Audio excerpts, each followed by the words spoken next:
नमस्कार दोस्तों, मैं हूं रंजीत सिंह और आप देख रहे हैं जीत न्यूज।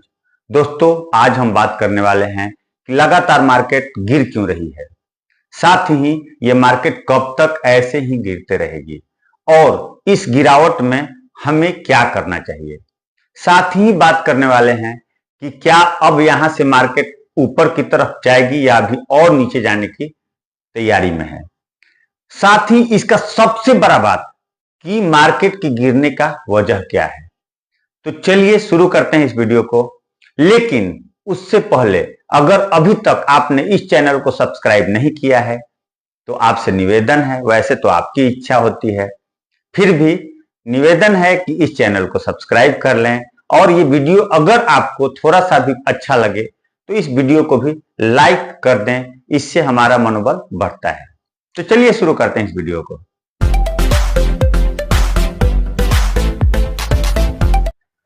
तो सबसे पहले हम बात कर लेते हैं कि मार्केट गिर क्यों रही है। ये हर किसी के दिमाग में होगा कि लगातार मार्केट के गिरने का वजह क्या है। आखिर सब कुछ सही चल रहा था तो मार्केट गिर क्यों रही है।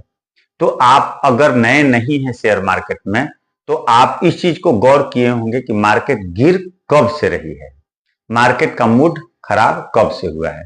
तो आपने देखा होगा कि सरकार जो सेंट्रल गवर्नमेंट बनी वो बहुत अच्छा, बहुत स्ट्रांग सरकार नहीं बनी और उसी दिन से लगातार मार्केट गिरावट पे है। मतलब डाउनफॉल का एकदम वन वे डाउनफॉल हर कंपनी का है। कुछ कंपनियां सस्टेन करने की कोशिश कर रही है, छोटी मोटी गिरावट करके 15%, 20%, तो कुछ 30% भी नीचे आ चुके हैं, कुछ 40%, तो कुछ 50% भी बहुत अच्छी कंपनियां गिर चुकी है। चाहे वो कंपनी अच्छी हो या बुरी, मैटर ये नहीं है, मैटर है कि सब में गिरावट है।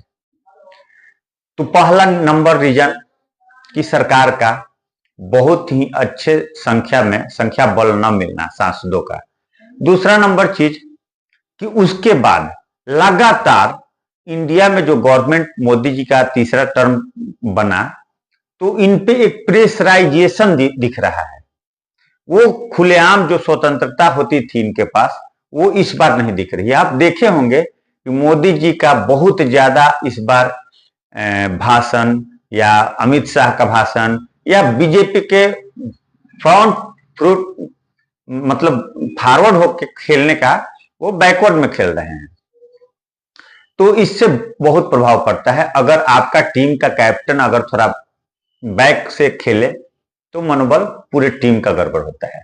तो ये एक बड़ी कारण है। दूसरा बहुत सारा कारण इसके बाद हुआ, जैसे हमारे देश का बांग्लादेश से बहुत अच्छा रिलेशन था, बहुत ही अच्छा। हम लोग जो बोलते थे बांग्लादेश वही करता था। बांग्लादेश का भी हर तरह का सहायता हम लोग करते आए हैं।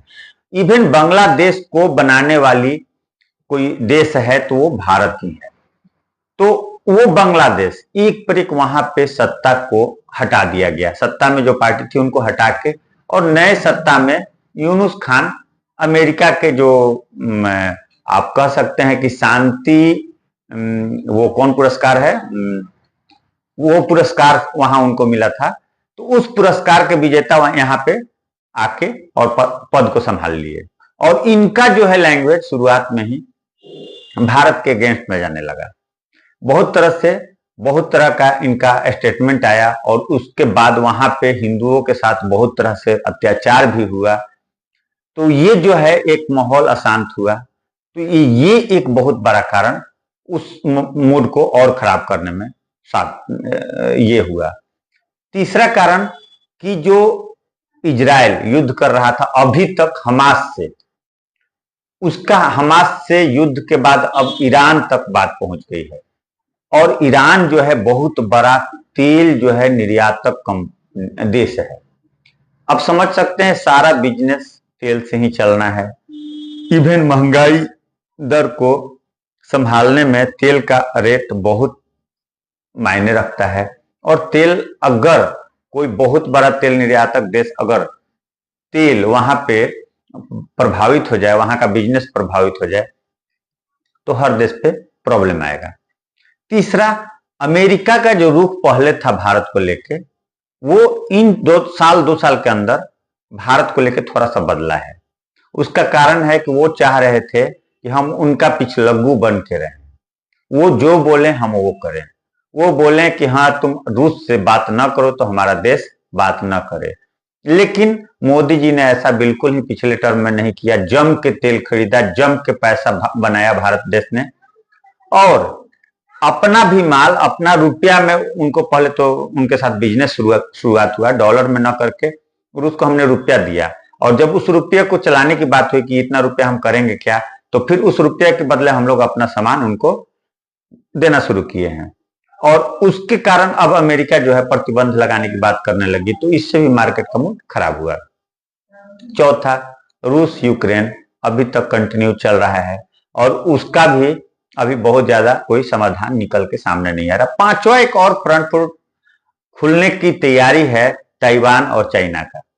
तो बहुत सारा चीज है, बहुत सारे हलचल हैं जो काफी है आपको समझने की कि मार्केट क्यों गिर रहा है। मार्केट सिर्फ कंपनियों के खराब प्रदर्शन से ही नहीं गिरते हैं। अगर खराब प्रदर्शन से गिरेंगे तो अगर 100 कंपनी है उसमें से 20 कंपनी खराब प्रदर्शन किया, बिजनेस उसका अच्छा क्वार्टर नहीं दिया, तो उसमें गिर सकते हैं, मान सकते हैं हम। पूरा मार्केट के गिरने का कारण यही है और कुछ नहीं है।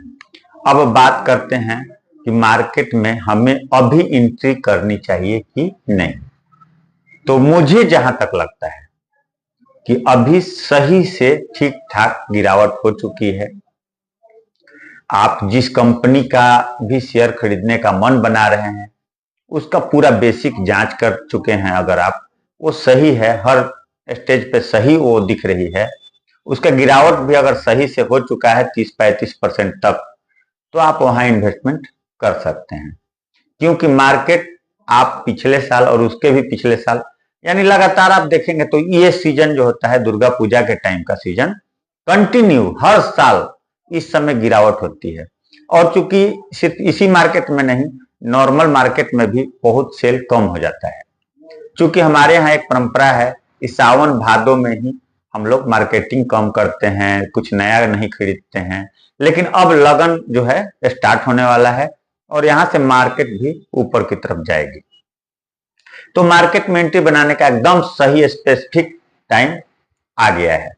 और चौथा कारण जो है, मैं ये आपको बता दूं कि पैसा आप बनाने के लिए इस मार्केट में आते हैं, तो पैसा जो है एक दिन में कौन कमाता है पता है आपको?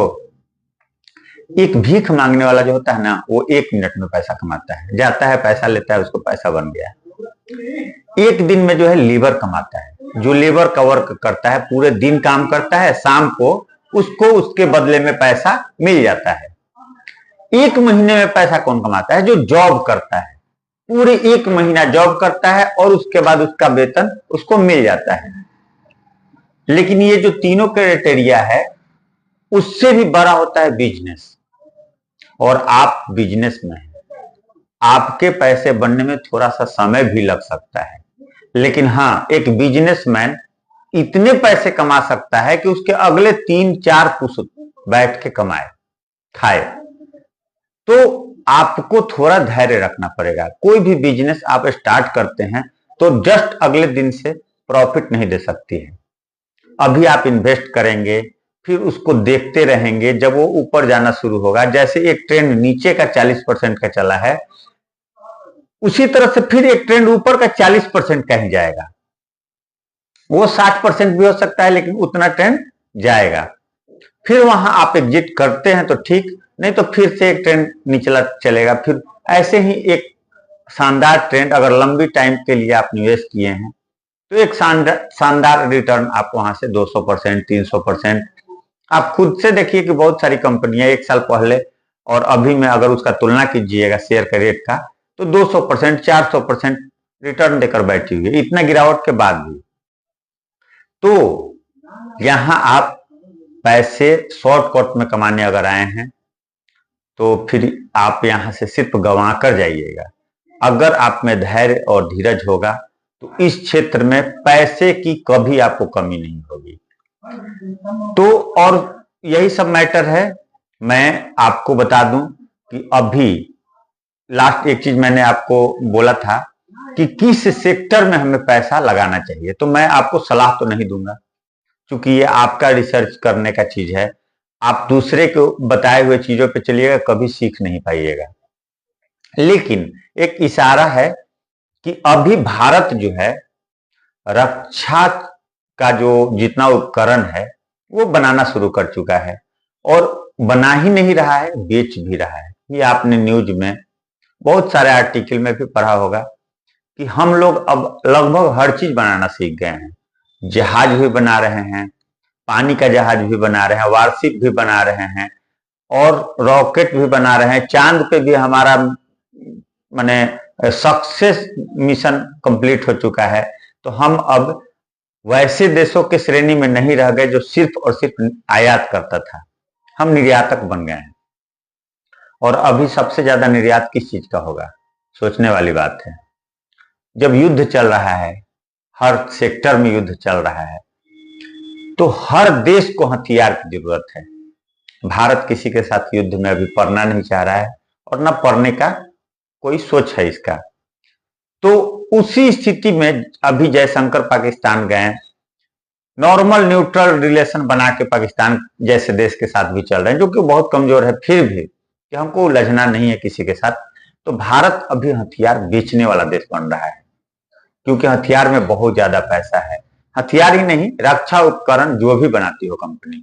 तो मैं बस इतना इशारा करूंगा कि आप कोचिन शिपयार्ड है, बीडीएल है, और भी बहुत सारी कंपनियां हैं, एचएएल है, इन सब में आप अपना थोड़ा सा स्टेक बढ़ाएं। और बाकी भी अच्छी कंपनियां हैं, उसमें आप रह सकते हैं। लेकिन इनमें थोड़ा ग्रोथ, बहुत डिग्रोथ भी अभी हुआ है तेजी से, लेकिन ग्रोथ भी बहुत ज्यादा होगा। क्योंकि सिर्फ और सिर्फ जिन देशों की लड़ाई चल रही है वही हथियार नहीं खरीदते हैं, उनके अड़ोस पड़ोस के देश भी डर जाते हैं कि भाई मैं तो कुछ लिया नहीं, मेरे पास कोई हथियार नहीं है, तो अपना सुरक्षा के लिए कुछ खरीद लो।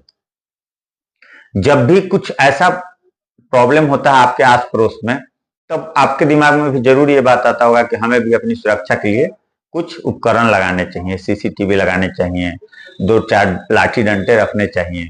उसी तरह से, जबकि आपके यहाँ वैसा कुछ हुआ नहीं है, फिर भी आप वैसा करने लगते हैं दूसरे का सुन के भी। तो पूरा दुनिया अभी हथियारों के होड़ में पड़ने वाली है। तो चलिए, अगर ये वीडियो अच्छी लगे तो इसको जरूर लाइक कर दीजिएगा, और अगर आप इस वीडियो को अंत तक देख लिए हैं तो प्लीज सब्सक्राइब कर दीजिएगा। फिर मिलते हैं अगले वीडियो में किसी पॉलिटिकल न्यूज पे या शेयर मार्केट की बातों पे। तब तक के लिए नमस्कार।